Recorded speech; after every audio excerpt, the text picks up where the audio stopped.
চিনি শুনি আর কি। রিপন ভাই, এগুলো হচ্ছে কি বন্দি? এটা নেপিয়ার এক জাতীয় গাছ। এরা নরম থাকে, এরা বড় হলেও নরম থাকে অনেক। আসসালামু আলাইকুম, সবাই কেমন আছেন? আশা করি অনেক ভালো আছেন। এখন আমি যে জায়গায় আছি এটা হচ্ছে উত্তর পেশাকুলা। উত্তর পেশাকুলার হচ্ছে এটা কানখান নামে মানুষ চেনে। দেখেন কত সুন্দর ভিউ। তো এখন এই জায়গায় কিন্তু বর্ষার মৌসুমে পানি হয়।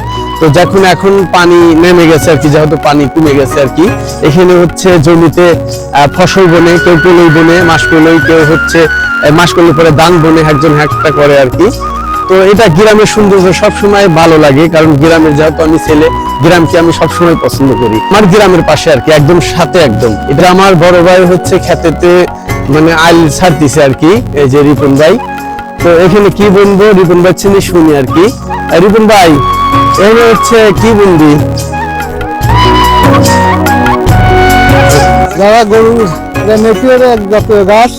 এরা নরম থাকে, এরা বড় হলেও নরম থাকে, অনেক ফলন হয়। এরা গরুকে খাতে খুব পছন্দ করে। ভাই বলতেছে যে অনেক জাতের ঘাস আছে, এই জাতের ঘাস নতুন আইছে আর কি। এটা আমার স্বাস্থ্য ভাই হচ্ছে গরু আছে এবং গরুর ফার্ম আছে এদের। তো সবাই ভালো থাকবেন, আমার ভিডিওটা ভালো লাগলে অবশ্যই লাইক করুন, শেয়ার করবেন।